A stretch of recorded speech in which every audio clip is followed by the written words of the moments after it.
ವಿಜಯನಗರ ಜಿಲ್ಲೆ ಕೂಡ್ಲಿಗಿ ಪಟ್ಟಣದ 16ನೇ ವಾರ್ಡಿನ ರಾಜೀವ್ ಗಾಂಧಿ ನಗರದಲ್ಲಿ ವಿದ್ಯುತ್ ಟಿಸಿ 63 ಕೆವಿ ಶಾರ್ಟ್ ಆಗಿ ಬ್ಲಾಸ್ಟ್ ಸಂಭವಿಸಿದೆ.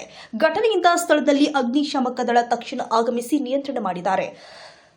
ಅದೃಷ್ಟವಶಾತ್ ಯಾವುದೇ ಮನೆಗಳಿಗೆ ಅಥವಾ ಸಾರ್ವಜನಿಕರಿಗೆ ಹಾನಿ ಸಂಭವಿಸಿಲ್ಲ. ಟಿಸಿ ಶಾರ್ಟ್ ಸರ್ಕ್ಯೂಟ್ ಹೋದ ಸಮಯದಲ್ಲಿ ರಾತ್ರಿಯ ಕತ್ತಲಿದ್ರೂ ಕೂಡ ಎಲೆಕ್ಟ್ರಿಕ್ ಎಂಜಿನಿಯರ್ ಮತ್ತು ಸಿಬ್ಬಂದಿ ಶೀಘ್ರವಾಗಿ ಟಿಸಿಯನ್ನ 2:30 ಗಂಟೆಗೆ ಒಳಗೆ ನಂದಿಸಿ ಸಾರ್ವಜನಿಕರಿಗೆ ವಿದ್ಯುತ್ ಪೂರೈಕೆ ಪುನಃ ಸ್ಥಾಪಿಸಿದ್ದಾರೆ. ಈ ಕಾರ್ಯದಿಂದಾಗಿ ಸಾರ್ವಜನಿಕರು ಸಂತೋಷ ವ್ಯಕ್ತಪಡಿಸಿದ್ದಾರೆ.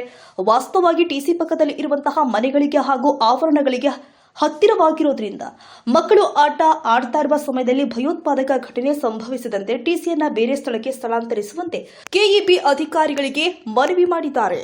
ವರದಿ K Thippeswamy, Kudligi, Navakarnataka TV.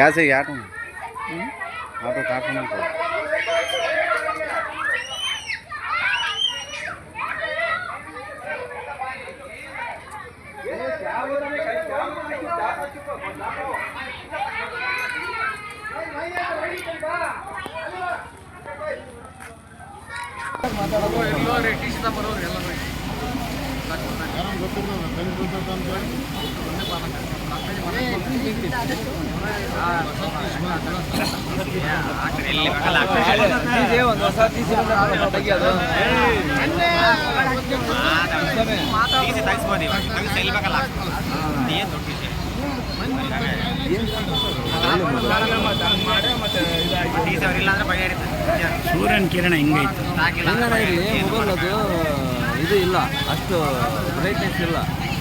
So ಪಾಪ ಸಿಬ್ಬಂದಿಗಳು ಅಷ್ಟು ಕಷ್ಟ ಬೀಳಕತ್ತಾರೆ. ಅವ್ರದ್ದೊಂದು ಸ್ವಲ್ಪ ತೆಗಿಯಕ್ಕೆ. ನನ್ನ ಮಗಳಿಗೆ 100 ಸಾಬೂನು